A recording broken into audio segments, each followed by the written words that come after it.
Welcome to Digital Currents, brought to you by Morgan Creek Digital. I'm Xavier Segura. Each episode, we spotlight the topics and people changing the tech industry with a focus on AI, blockchain, chips, and big data. Thanks for listening, and please make sure to subscribe if you like what you hear. And remember, stay current.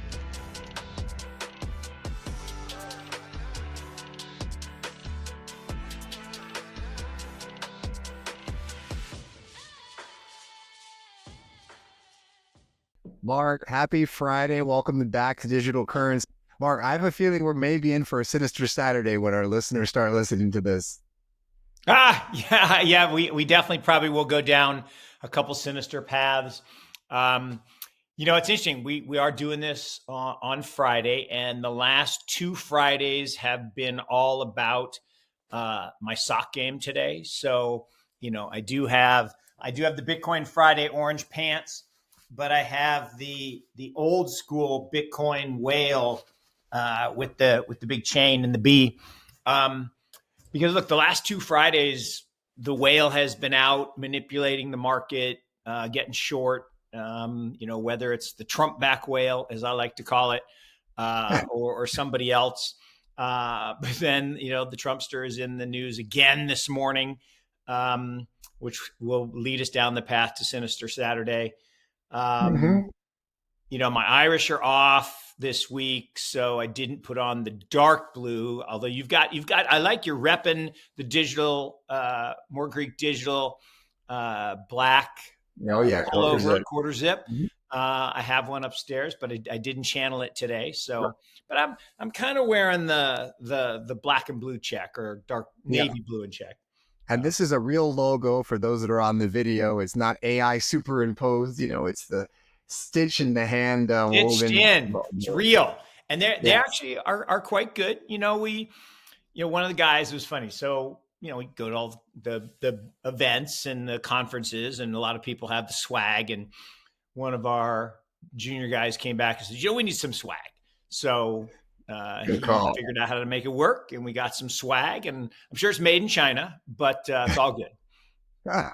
Wonderful. Well, Mark, I think we should just jump on in and go down the rabbit hole of figuring out, what to make of the latest news. And we were talking about it this morning before the show. In a surprise, I'll say it was a surprise. It caught me a little bit off guard, getting the timing of it, and really just the asking the bigger question as to what could be behind this. But what we're referring to is there was a pardon by President Trump of a former Binance CEO founder, CZ. And we had a number of episodes detailing his misgivings. And in some ways, Mark, there was a belief that the path towards approval on the ETFs had to go through CZ. So once we kind of cleaned up a lot of this illicit activity, crypto would be secure enough to kind of be opened and in ETF wrappers. And so now, we seem to be going in an opposite direction because he has already served his time, right? So this is, and he's I don't really understand why you pardon someone after the fact. I mean, he served his 4 months, and I guess. And he did pay a big fine. And I don't know if the pardon, I actually don't know if the pardon means you get the money back. So, certainly that would be a big deal if he does get the money back. I can't imagine that he would, but maybe. And I guess it would maybe lift the lifetime ban on being the CEO. He had to remove himself. Yeah. Even though he still owned the vast majority. And look, Binance, I shouldn't say things too egregiously negative about it, because I'm sure there are a lot of people that love it. And I'm not going to say anything super negative other than, look, the whale, my whale sock game, whale that we refer to, a lot of their activity was on Binance. And that's just math. Binance does have a gigantic market share around the world. They're in so many countries and have built really an amazing business. And they are at the heart, the infrastructure of exchanges around the world. We have our good ones, Coinbase and Gemini and a few others. But at the end of the day, Binance is the dominant global player. And that was part of the conversation we had, Mark, was like, heavy was the head that wore the crown. If we remember that, figuring out who the next sort of crypto king is. And I'm kind of scratching my head now, trying to determine who that is. Is it Armstrong? Is it somebody in the administration? Is it David Sachs? Unclear, but I will say that it is no longer universally a CEO of some company. And at one point it was clearly CZ as the crypto king. And he paid a big price, obviously, with his freedom, but then financially, Mark, it must have been near an all-time record, right? Because the price tag was in a staggering $4.3 billion, right? Yeah. It makes Stevie Cohen's fine look like, a rounding error. No, I mean, not 2 billion is still a lot. And the thing that is interesting about these is it would be interesting to know whether he'll get that money back, and where it would come from. And if it's going to be paid in kind or in Bitcoin, Yeah, exactly. Right. So the markets responded, Mark, as markets tend to do on big news. So we had some dips coming into the week, and we were still holding strong above the 100K. So I don't think we have to worry about that for some time. But we did, dip below on 107 or so, and then that in the ballpark, and then we've now shot up 3% or so into 100, and time of recording 110, 111,000. Yeah. And some of the other altcoins are also responding as well. Not a shocker because Binance creates a lot of volume on the alts. But you're seeing this kind of midweek whipsaw pattern, where you're seeing this BTC swing because all the way up from 114 down to 107. And at this point also, you're seeing some of the DATs swing as well. Not surprisingly, MicroStrategy 2%. But this will be an interesting piece as well, because somewhere in the middle of this, Mark, and this is much more firmly in our wheelhouse as well, is the upcoming Fed rate meeting, where a 25 point cut is widely anticipated, signaling some broader market optimism. And look, the amount of M2X that has been created in the last few months is staggering. The M2 growth rate is back over 7+%. And that means they're devaluing our currency 7%. And I misspoke last week, right? We were talking about, the amount of money that's been printed. And I said it was 50% of all the currency in 2 years. And what I meant to say was since 2020. So in 5 years. Right. But still, 245 years to create a base of money. And then you print almost half of that in 5 years, and you increase the physical money supply from 80 trillion to 120 trillion. And it's a staggering feat. And that's why, look, gold shot up. Now, it's interesting if you look at gold, right? It went up about 18 months ago, and then it was kind of dead flat for a long time. And this is the pattern, right? But it was flat. But then what happens is they run out of gunpowder or firepower to keep the shorts on, and it breaks through, and then it triggers short covering, and you get this short covering on. So we went, from 2,500 to 3,000 to like 3,400. We were stuck at 3,400, and then bang. We went from 3,400 to 4,400 in a heartbeat. Yeah. But then the crazy part is you get so overbought, and the short squeeze kind of rolls over, and then it corrects. And we had the largest one-day correction in gold in history, over 5.7%. What's crazy is we lost an entire Bitcoin, not one Bitcoin, but the entire market cap of Bitcoin in 1 day of gold. So, Bitcoin gold equivalence is still obviously a ways off, the question is how much of the 30 now 28 trillion is the monetary value of gold versus the jewelry value of gold and the artifact value. I always say it's about half, but let's say it's even 2/3, so 20 trill. That means we have a 10 bagger in Bitcoin from here just to reach gold equivalents.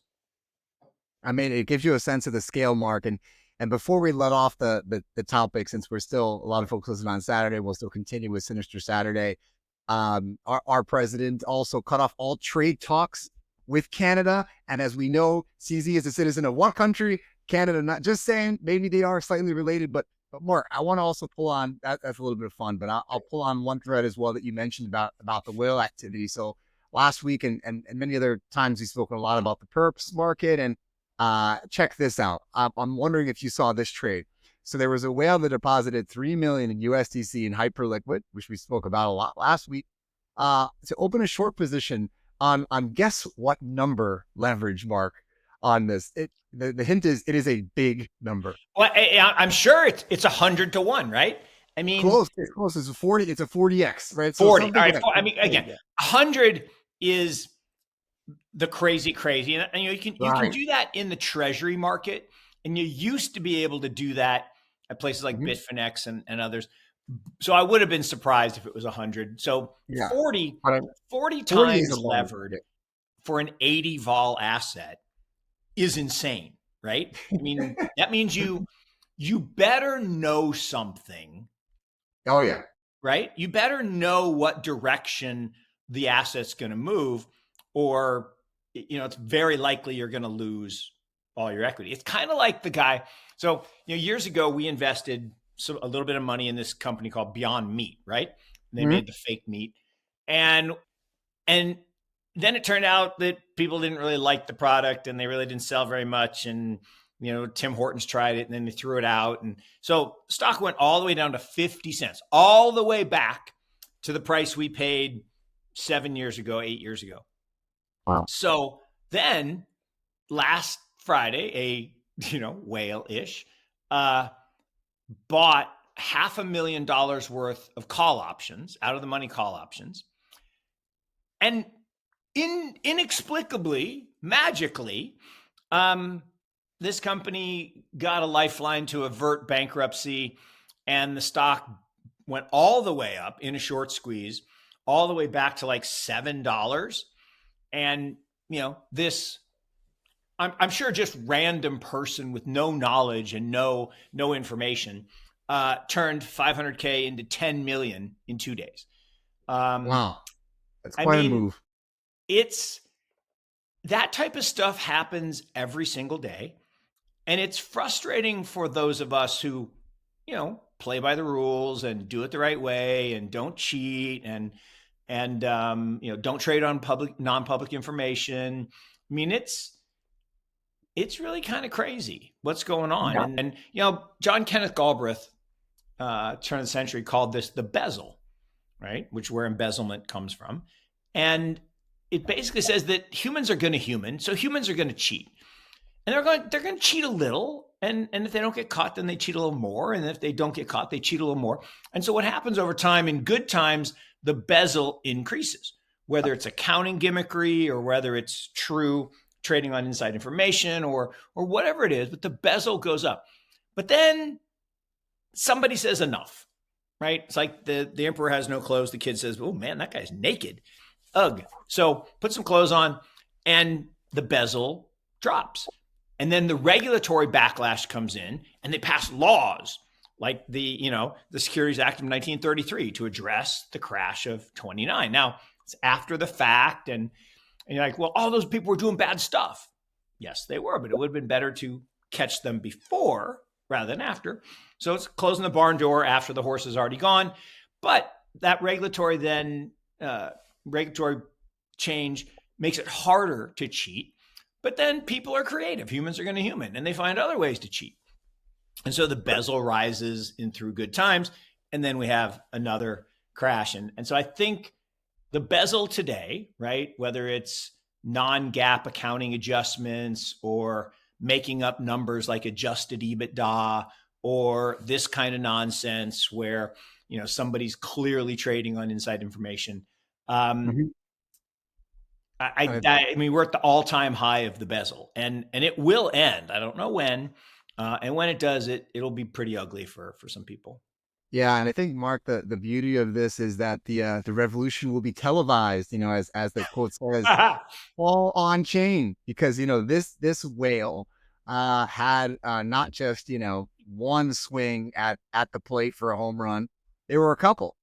So you can see exactly all the trades that are done on the ledger. Everybody has a copy who has a computer tapped into the Bitcoin That's blockchain. a really important point, X. Mhm. Yeah, the revolution will be televised. It's so true, because we know, right? The reason I'm wearing the whale socks is we know that this whale, whoever he, she, they are, Mhm. um, is doing this, because we can look at their address. Yeah, I mean it's one of those things where Mark, it kind of reminds me of some questions that we get abroad.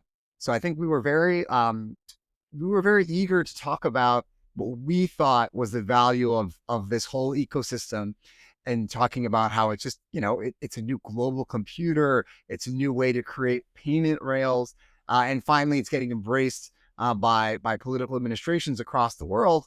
And then one immediate question that I got for some investors is, oh yeah, but what happens in 4 years, right? And I think that's one of the things where I expect, Mark, we'll see another kind of cleanup in some time, because all of these transactions are documented on chain, and there's a little bit of a lag between, okay, perhaps we accelerated a little quick out of the gate in terms of the broader policy changes that really advanced and accelerated moves in our industry. And even just pointing to this month, Mark, we went from 126 to a 105-ish in terms of a huge vol swing in October. And part of that really speaks to the choppiness and a little bit of the uncertainty of, what is above board here? What is happening in the macro? How strong is that? We had the Fed change its mind in reverse course, kind of mid-session, which is also a bit unprecedented. And so I think, we will, for those that are wondering, is this all going to go back in the bottle? No, I'm not saying that. More so that just give it some more time. I Yeah. think in the end, there are some things that are getting sorted out, but having it be visible and used by more people is going to improve that whole Yeah. process. I want to jump to another topic, but just to clean up on the Bitcoin topic and the crypto Yeah, topic, and um, but I did want to talk about something kind of off script. Um, please. Bitcoin. Look, there's still debate whether the 4-year cycle exists and all that good stuff. And look, it is possible. I'm not saying it's probable, but it is certainly possible that October 6th was the peak. That 126 number was this cycle peak, and that we have now entered crypto winter. And if that's the case, I think it will be a light snow winter, meaning that you know, when you go 2 times above fair value, you need a big correction, 60, 70, 80% to wash out all the excess and the leverage.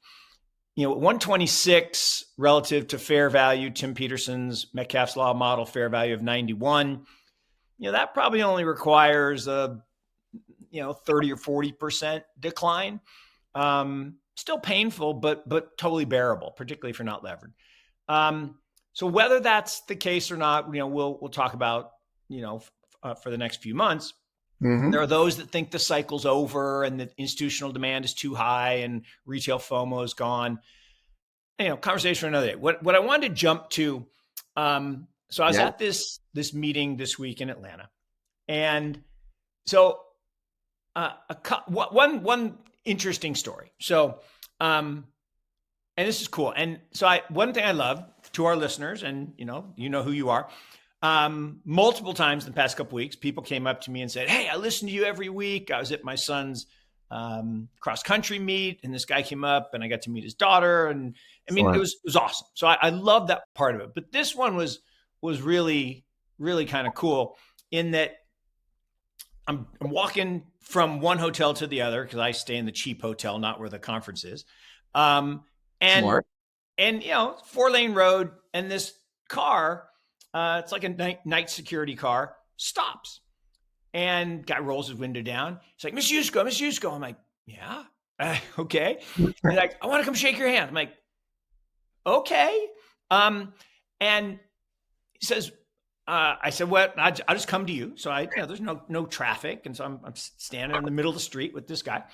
And he says, look, I'm a retired policeman, and now I work this security job. And I just want to say, watching your stuff convinced me to buy Bitcoin, and I've accumulated enough that you saved my retirement. And I said, wow. I didn't save anything, right? You saved your retirement, because we may talk about good ideas, but it's the people who do things, who execute. Right. That was actually a really cool experience. But all that said, at this conference, there was this guy, Jeffrey Busgang, and Jeff is a principal at Flybridge Ventures, and he's a Harvard professor, and they've done a lot he was an early internet founder, and then he became a professor, and now he's been doing a lot in AI. And in fact, one of his companies, FalconX, just bought one of our companies, 21 shares. So it's a good outcome for our early investors. But the point was, he also writes books, and he wrote this book called The Experimentation Machine. And he, look, I've been, cautiously optimistic about AI, and I see a lot of stuff about people are trying it and they're really not finding much value, and the productivity is really not going up that much. And the MIT study came out and said 90% of the money was wasted.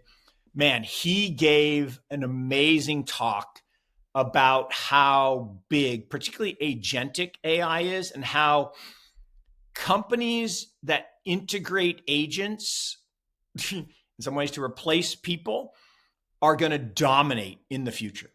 Now, it doesn't mean that all humans, don't have anything to do, but certain types of work, obviously one is legal and accounting and other things that computers can do better, faster, cheaper. And he just made this very compelling argument for how big, and his estimate is that it will create $30 trillion of value, and the first $10 trillion companies and the first trillionaires. And I was pretty compelled. So I think AI, look, it's part of, we talk about the ABCDs, right? And AI is a big piece. And, we're doing a conversation with the team today. One of our probably most recent investments that we're about to make in this agentic AI company. And the really cool thing. So I got to show this. The really, really cool thing. And I'm going to do one for me. But it's this thing called Delphi AI. Okay. And you can create a digital twin of yourself. You train it on all of your information. So he trained it on his books, and you can ask it a question and it will answer like you're talking to the person. And I was blown away because I tested it while he was talking. I would listen to something that he said, and then I would ask the similar question, and it spit out not exactly the same words, obviously, because it's not the human, but it was quite remarkable. So that's super impressive. And Mark, maybe we started off a little bit negative today, so we can turn it around, Mark, because I have a story related to that will sure to bring a smile on your face. I know it brought one to me. Is in a twist of events, Microsoft has decided to resurrect one of our old friends, but with a new name. So I welcome you, Mark, to Miko, the modern AI-powered successor to Clippy. He is back. No way. Ready to rock our world. So it's going to no be way. US and UK. So finally, when we wonder, what the heck can we do with all this AI stuff? They answered and said, hey, Miko is back. It's going to help you in all of your spreadsheet and your Microsoft Word uses.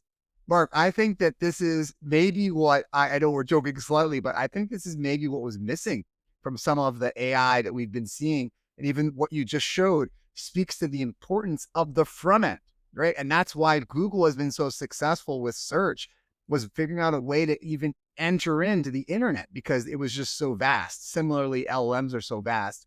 So if you have something like a Miko, and of course, we saw that there was an OpenAI response when they acquired Sky, which is an attempt to basically put OpenAI on your desktop and learn everything that you got going on in your files and create a better indexing system and a better way to catalog everything. So we're seeing now that AI is becoming a lot more personal.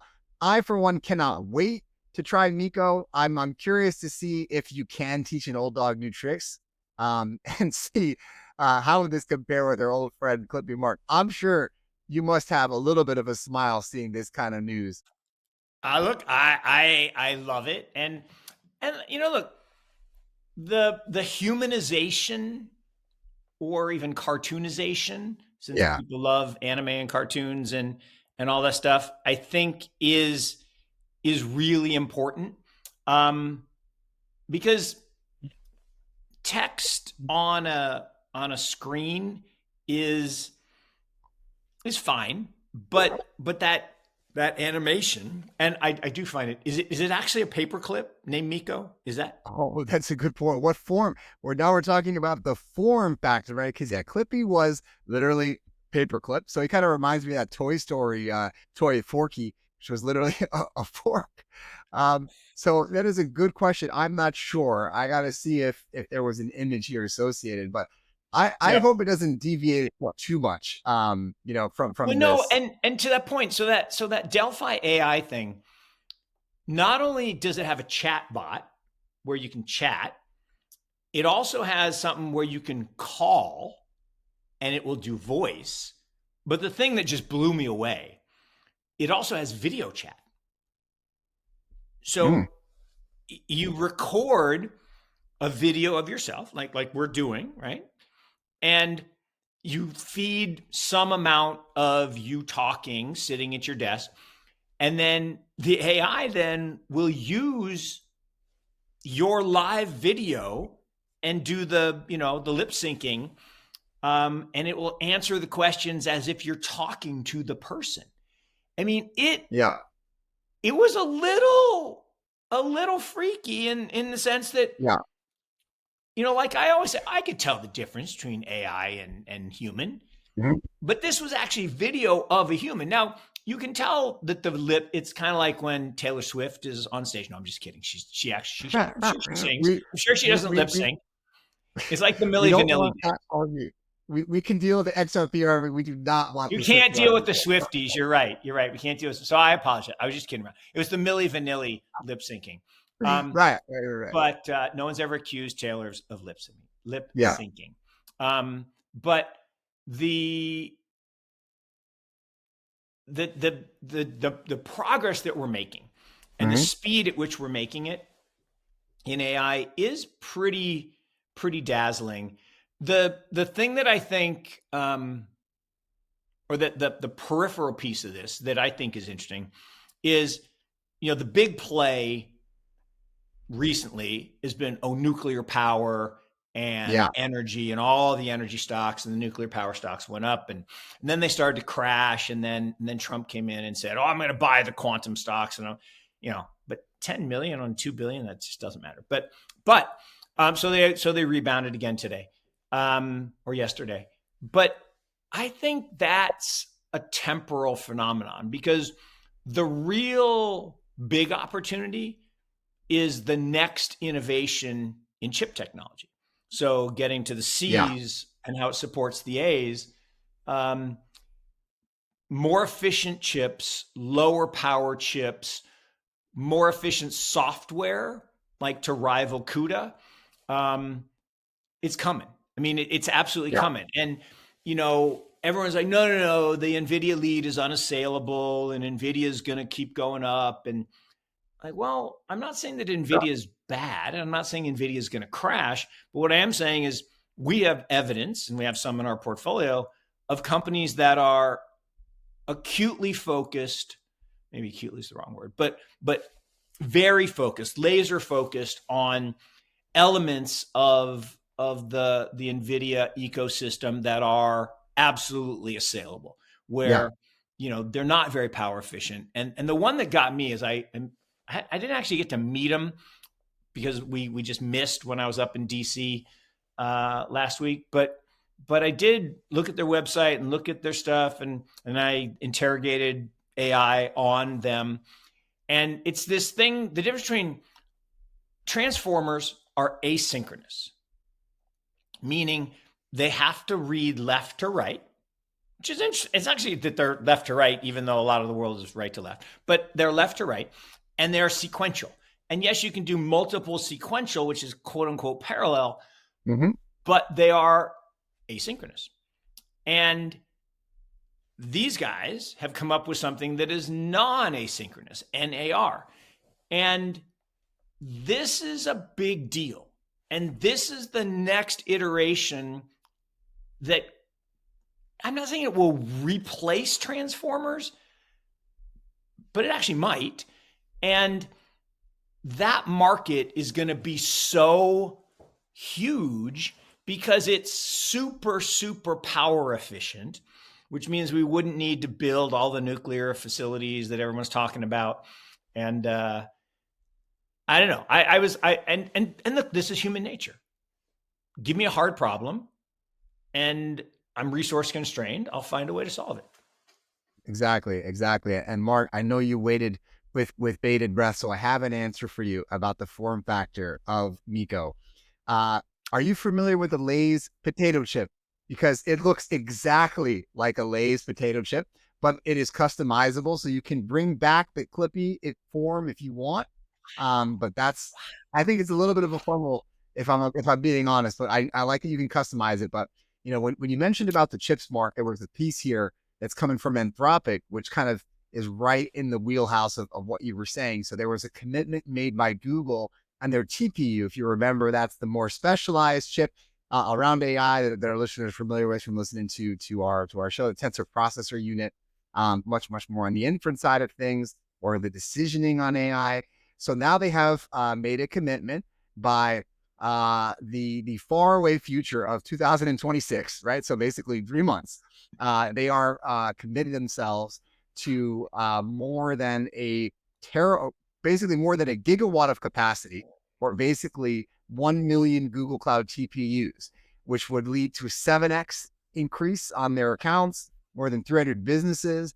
And I think, this is kind of really coming after NVIDIA and also a lot of the other hyperscalers that are kind of used to doing things in a very specific way. Why did we develop the GPU in the first place? It was because we recognized that, it was a more efficient way to handle AI workloads. Why did we invent the TPU? More efficient way to handle AI workloads. So we see a pattern here to your point of, well, if the raw ingredients, the power that's going into the grid, well, that's, we showed that weeks ago that, that's expected to rise, but the inputs are going to change, right? So the way that you can access kind of the raw compute itself and increase the demand on the system, well, that's just going to be through more efficiency. And I think, what this shows to me is that it pays to have rich friends, Mark. I love that quote, because Anthropic, getting a huge hand with the Google commitment, I think is going to lead to much more success, right? Because you have to have this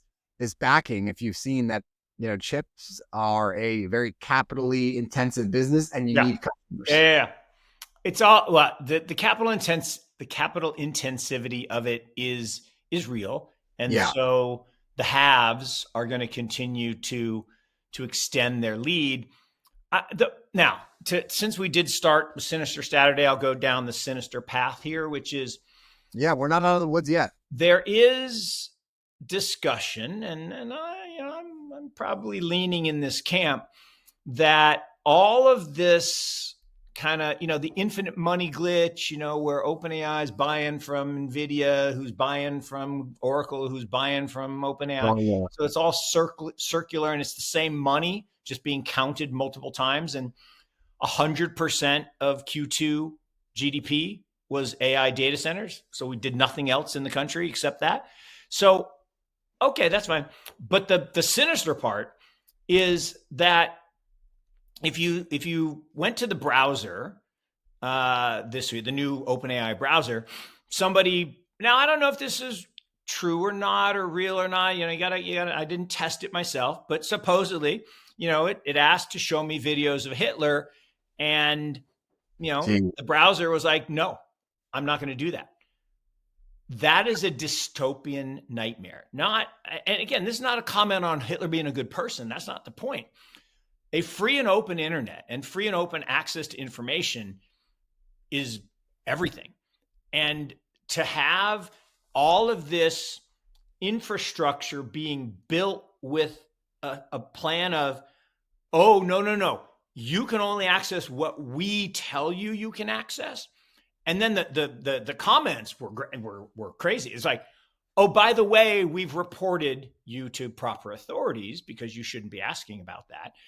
And you can imagine all kinds of stuff, like, let's say you Google some disease, and it's while you're applying for health insurance, and they're like, oh, I'm sorry, you can't have health insurance because you have I'm like, I was Googling for my dad. I wasn't, so the nonsense of all data in your account is linked to you is, first of all, silly, right? I search for my kids. I search for me. I search for my grandkids. I search for my parents. I mean, so sometimes they think I'm a 7-year-old, girl, and sometimes they think I'm a 87-year-old man. So, and you can't have both maladies at the same time. But the dystopian nightmare is what they're building are digital gulags. And I don't want to think about that, but you all saw the pictures. And again, I think these actually were real pictures. China's far ahead of us. And they're far ahead of us in a number of ways. One is they have a social credit system. They have a digital ID. And so the picture was of people locked out of their apartments and therefore sleeping in the park. So they weren't homeless, but they kind of were, because their home was off limits because they had done something that the party didn't like. And the nightmare scenario is a bad one. I mean, it's a super bad one. Like, okay, I made a bad comment on our show about the president, and I wake up tomorrow and my money doesn't work, or my lights won't go on, or, I can't get in my car. I mean, there's some bad stuff that, and I want to say it's impossible, but it's not. It's not. Right. And if we allow a single company or a small group of companies to control everything, it's kind of like, we know when there's only one source of media, you don't actually get information, you get propaganda, right?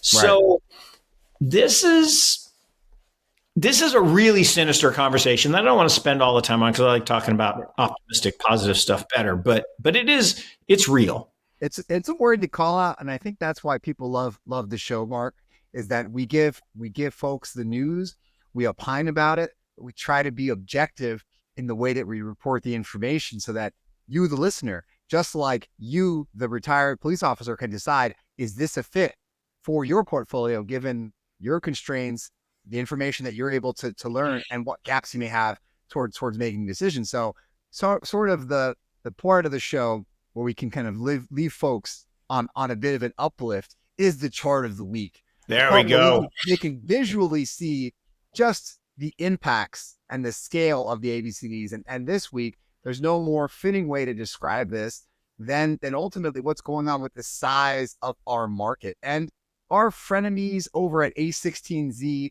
have produced a really good chart, and I'll give credit where credit is due. They actually have a series of charts. So charts of the week, where they talk about this feedback loop between the crypto market cycles and user growth and adoption. So some spoiler alerts, things are up and to the right, Mark. So I will share my screen and we'll get your comments. Let me pull this up and let me know when it is visible to you.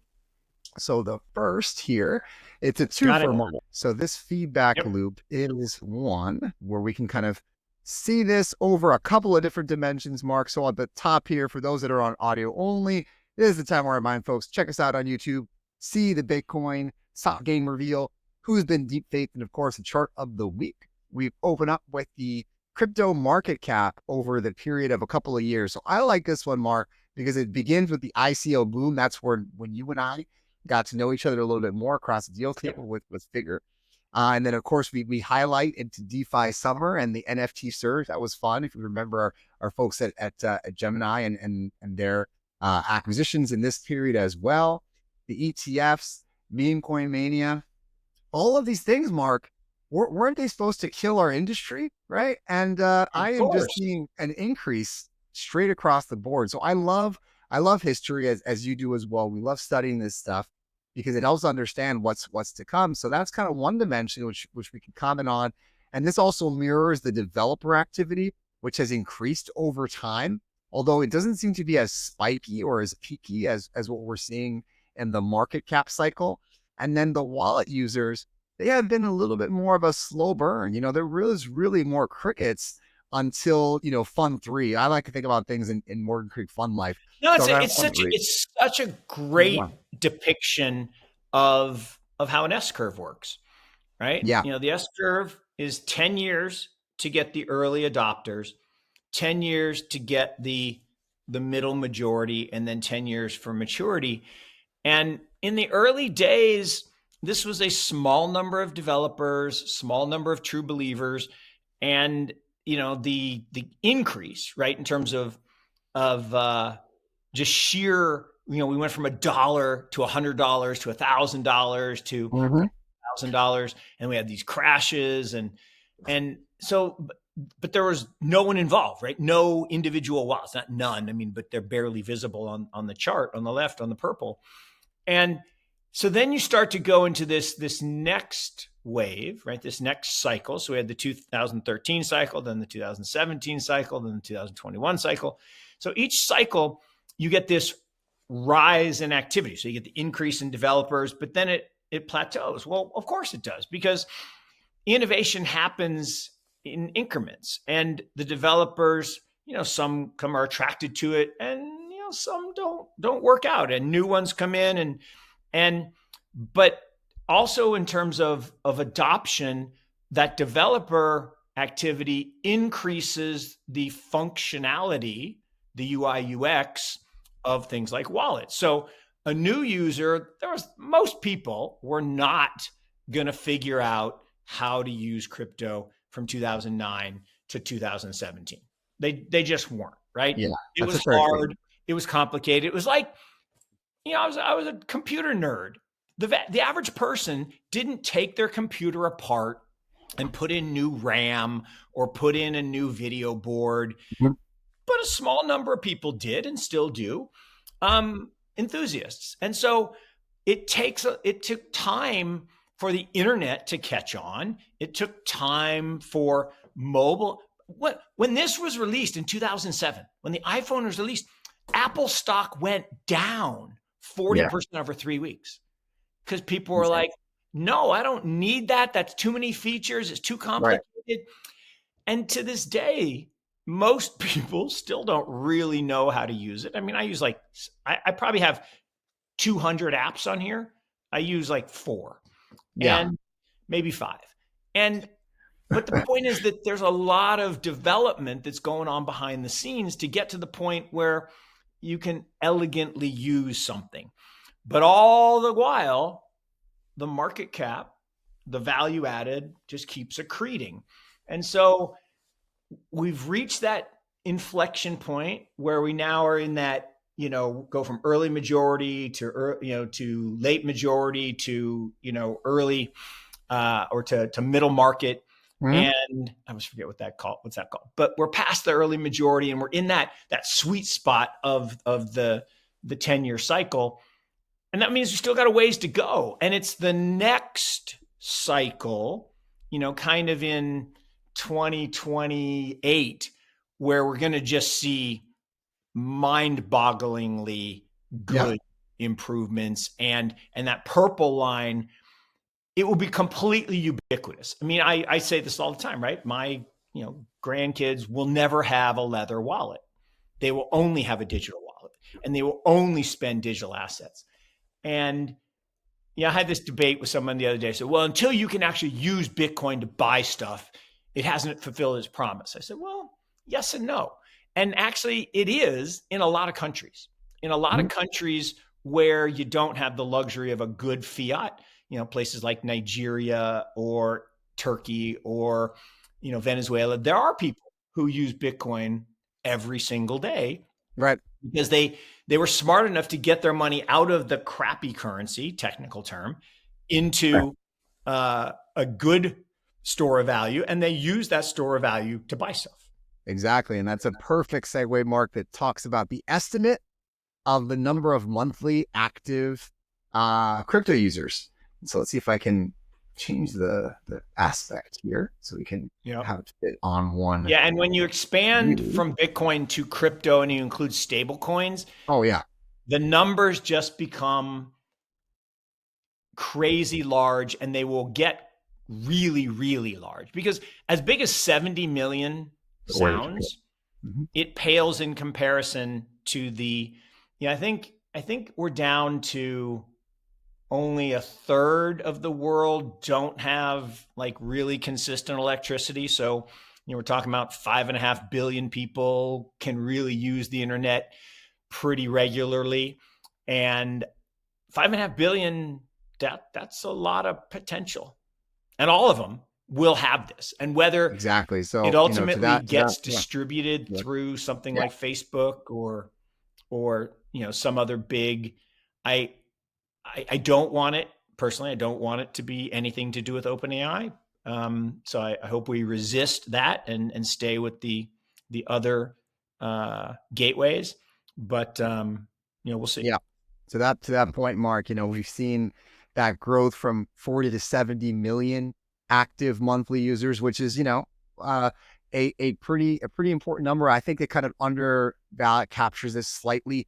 We're thinking about 716 million global crypto owners and 181 million active addresses. And we know that still, Mark, the majority of holders of digital assets are usually Netflix and chill, right? They kind of just leave the stuff alone. Yeah, exactly. It's not yet as that was almost my sock game choice. I almost wore my Chili Willy, put it in cold storage and chill. I love that because that is the game, right? And what's cool about that is it goes back to that cartoon. There's this Lena, I can't remember her last name, but she does all these Bitcoin cartoons. Everyone's seen them. And the one I love is the 4 panels, and it shows, the first panel shows a mansion and a Lambo and a shack, and it says the Bitcoiner is homeless and the millionaire has the Lambo and the mansion. And that was like 2009. And then it goes to like 2015, and it shows a reasonable house and a reasonable house, and the Lambo's gone, and Bitcoin on the left now has a house, and the guy on the right, the millionaire, can afford less of a house. And then it goes to 2020 and 2025, and it shows, or I'm going to get the dates wrong, and then it shows the mansion and the Lambo with the Bitcoiner, and the little shack with the millionaire. And then the last one shows a castle up on a hill and 2 girls saying, "Can you believe he has a whole Bitcoin?" And yeah, that's where we're going, because in the future, a whole Bitcoin will be enough, to take care of your family, which at the end of the day, that's the beauty of this asset, right? It's a savings technology, the best savings technology we've ever seen. It protects your assets from the ravages of inflation. And that's why we do this, right? We do this to provide for our families and provide for our investors, and to continue to redeploy capital into growth opportunities. But once we earn that capital, to preserve it from the prying hands of governments that want to take it away, or this dystopian nightmare of a digital gulag future that I want to avoid. Anyway, that's why we Bitcoin. Well said. Couldn't have said it any better. And perhaps that's the best place to end for this week. And we want to thank all of our listeners for tuning in week after week. And if you see us in person, don't be afraid to say hello. We love that. And as always, rate, review, subscribe, and remember to stay current.